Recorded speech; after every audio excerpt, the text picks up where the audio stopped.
Hello बच्चों, विद्या question bank की special classes में आपका स्वागत है। इन क्लासेज के अंदर हम आपके लिए कुछ ऐसे क्वेश्चन सेलेक्ट करके लाए हैं जो कि एग्ज़ाम में हर साल रिपीट होते हैं। इन क्वेश्चंस को हम थोड़ा ध्यान से समझें। सभी बच्चे थोड़ा सा लिखने की प्रैक्टिस करें, एग्ज़ाम में आप इन्हीं को पाएंगे। अगर आप इनको अच्छे से लिख देंगे तो आपको बहुत अच्छे मार्क्स प्राप्त हो जाएंगे। पहला क्वेश्चन हम देखते हैं कि अपने घर को पर्यावरण मित्र बनाने के लिए आप उसमें कौन कौन से परिवर्तन सुझा सकते हैं। तो इस चैप्टर के अंदर बच्चों हम सबसे इम्पोर्टेंट थिंग जो है वो देखते हैं कि यहाँ पर 3R, ये 3R जो होते हैं इसका हमें यूज करना होता है। हमें अपने घर को पर्यावरण मित्र बनाने के लिए, यानी प्रदूषण को कम करने के लिए, पर्यावरण को सुरक्षित रखने के लिए 3R का इस्तेमाल करना होता है। यहाँ पर 3R में सबसे पहला जो होता है उपयोग कम करना, रिड्यूस। पहला मतलब होता है रिड्यूस, यानी बहुत सारी चीज़ें जो होती हैं उनका उपयोग कम करना होता है। दूसरा आर का मतलब होता है पुनः चक्रण, रिसाइक्लिंग। और तीसरे आर का मतलब जो होता है पुनः उपयोग, यानी कि रीयूज। इन 3 आर के द्वारा हम अपने घर के अंदर अगर हम इनको इस्तेमाल कर सकते हैं तो अपने घर को प्रदूषण मुक्त कर सकते हैं और उसको क्या कर सकते हैं, पर्यावरण मित्र बना सकते हैं, इको फ्रेंडली बना सकते हैं।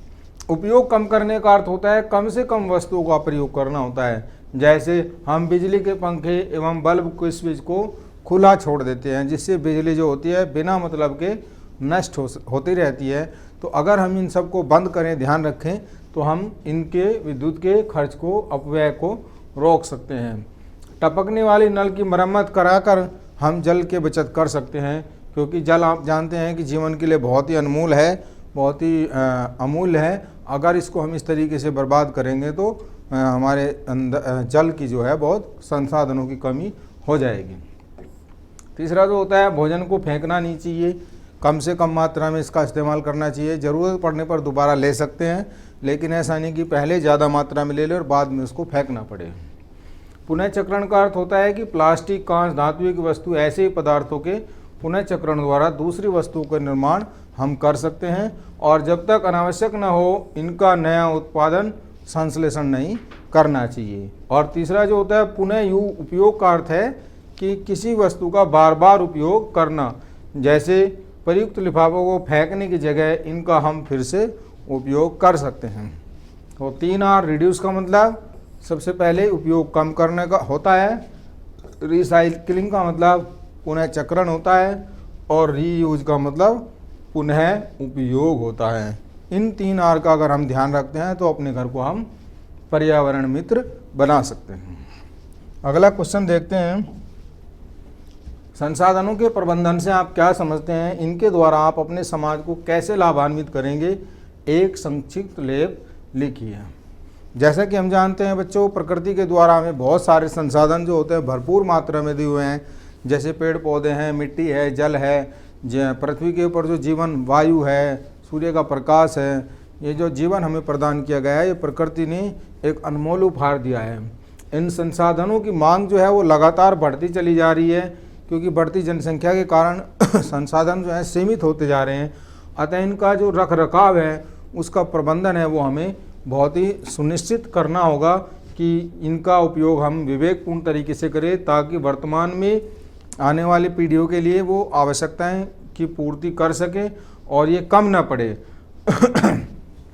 वर्तमान में प्राकृतिक संसाधनों के विवेकपूर्ण उपयोग एवं उनके द्वारा उत्पन्न अपशिष्ट के उत्पादन को कम करने हेतु 3R पद्धति का उपयोग किया जाता है। 3R मतलब रिड्यूस, कम उपयोग करना, रिसाइकिल मतलब पुनः चक्रण और रीयूज मतलब पुनः उपयोग करना। इन सब का पालन करके हम प्राकृतिक संसाधनों को प्रबंध करके पर्यावरण को सुरक्षित रख सकते हैं। प्राकृतिक संसाधनों के प्रबंधन की आवश्यकता हमें क्यों पड़ती है?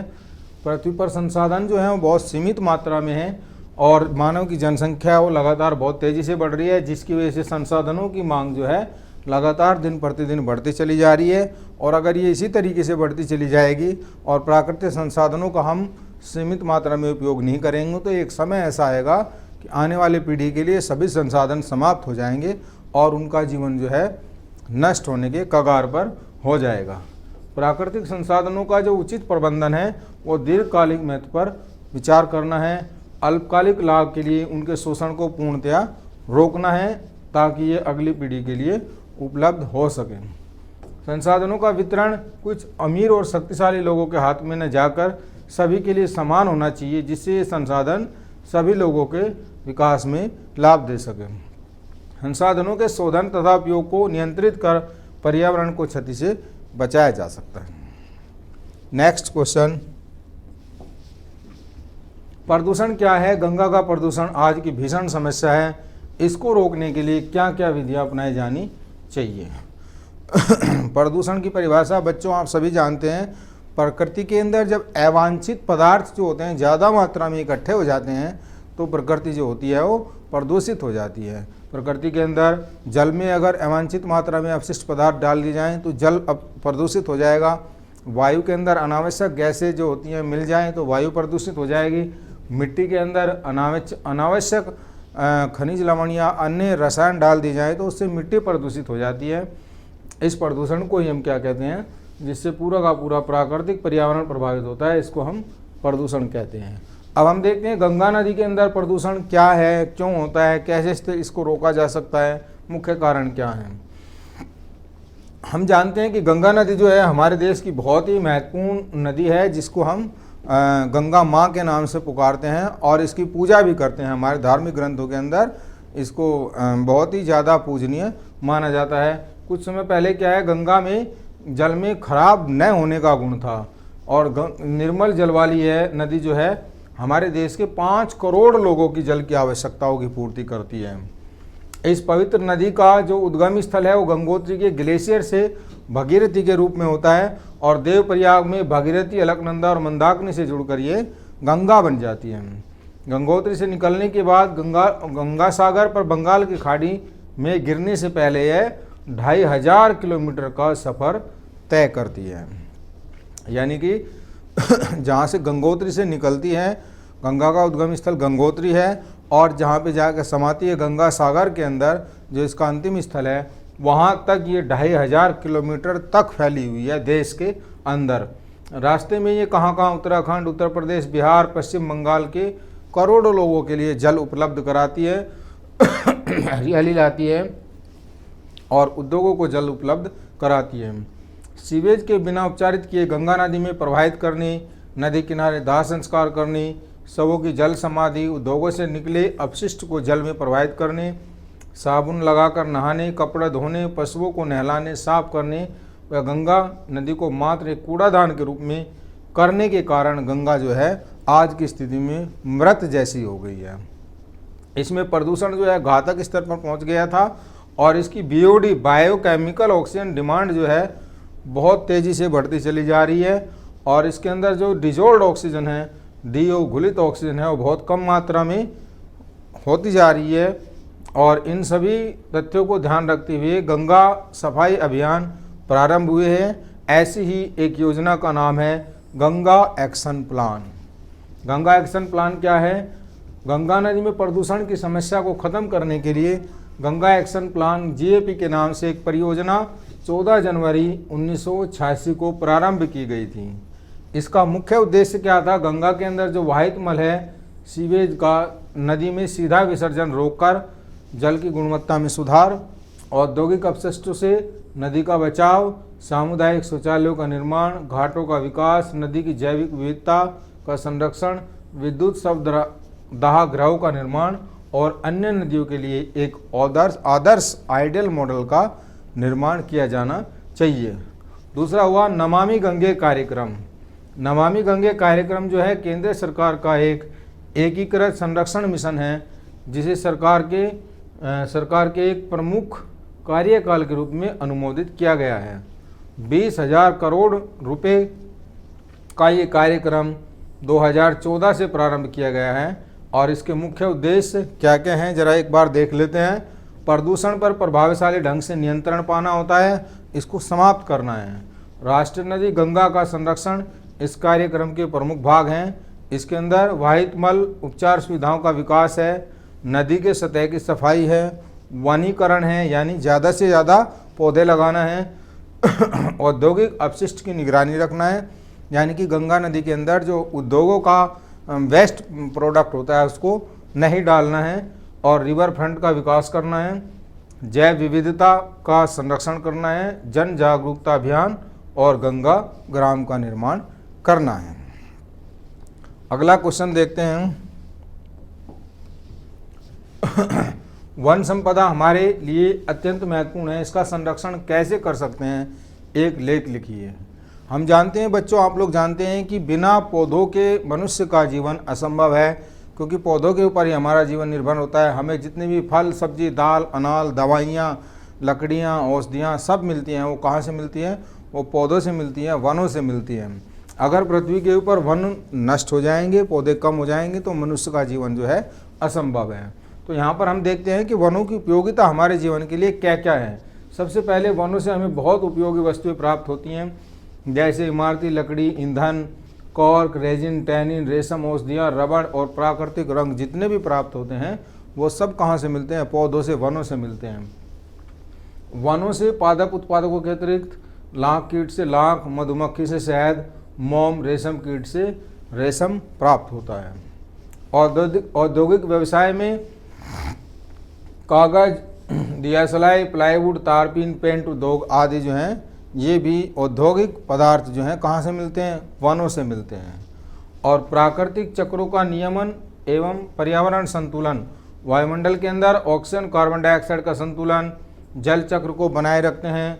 प्रकृति में उपस्थित अपघटकों को पृथ्वी पर भूजैव रासायनिक चक्रों का नियमन करके पोषक तत्वों का चक्रण करते हैं, जिससे अजैव जगत तथा जैव जगत में इनका संतुलन बना रहता है। मिट्टी को कटाव को, मृदा अपरदन को रोकने में भी सहायक होते हैं। पौधे जो होते हैं मृदा का आवरण बनाते हैं। पौधों की जड़ें मृदा कणों को बांधे रखती हैं। ह्यूमस मृदा की जल धारण क्षमता एवं वायु संचार में वृद्धि करती है। इससे मृदा अपरदन को रोकने में भी सहायता मिलती है। प्राकृतिक जीन बैंक पौधों की जैव विविधता, जैव विकास एवं अनुकूलन का परिणाम है।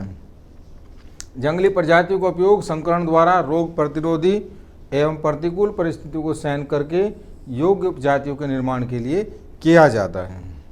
और वन्य जीवों के लिए आवास, संरक्षण एवं भोजन प्रदान करते हैं। जितने भी जंगली जीव जंतु होते हैं वो सब किसके ऊपर निर्भर होते हैं? पौधों के ऊपर, वन के ऊपर, क्योंकि उन्हीं से उनको संरक्षण मिलता है, उन्हीं के अंदर निवास होता है और उन्हीं से उनका भोजन मिलता है। अज्ञात महत्व हम देखते हैं। अनेक वन्य पादपों की उपयोगिता की, बहुत सारे पौधे ऐसे हैं जिनकी हमें उपयोगिता की आज भी जानकारी नहीं है। विलोपन प्रक्रिया के कारण अज्ञात महत्व का ज्ञान होने से पहले यदि पौधा विलुप्त हो जाता है तो इसके उपयोग से मानव जाति वंचित रह जाएगी। इसीलिए पौधों के असंख्य अनंत महत्व को देखते हुए वनों का जो संरक्षण होता है वो बहुत ज़रूरी है। वनों का संरक्षण, कंजर्वेशन ऑफ फॉरेस्ट। जो वन होते हैं हमारे पारितंत्र के लिए बहुत ही महत्वपूर्ण है।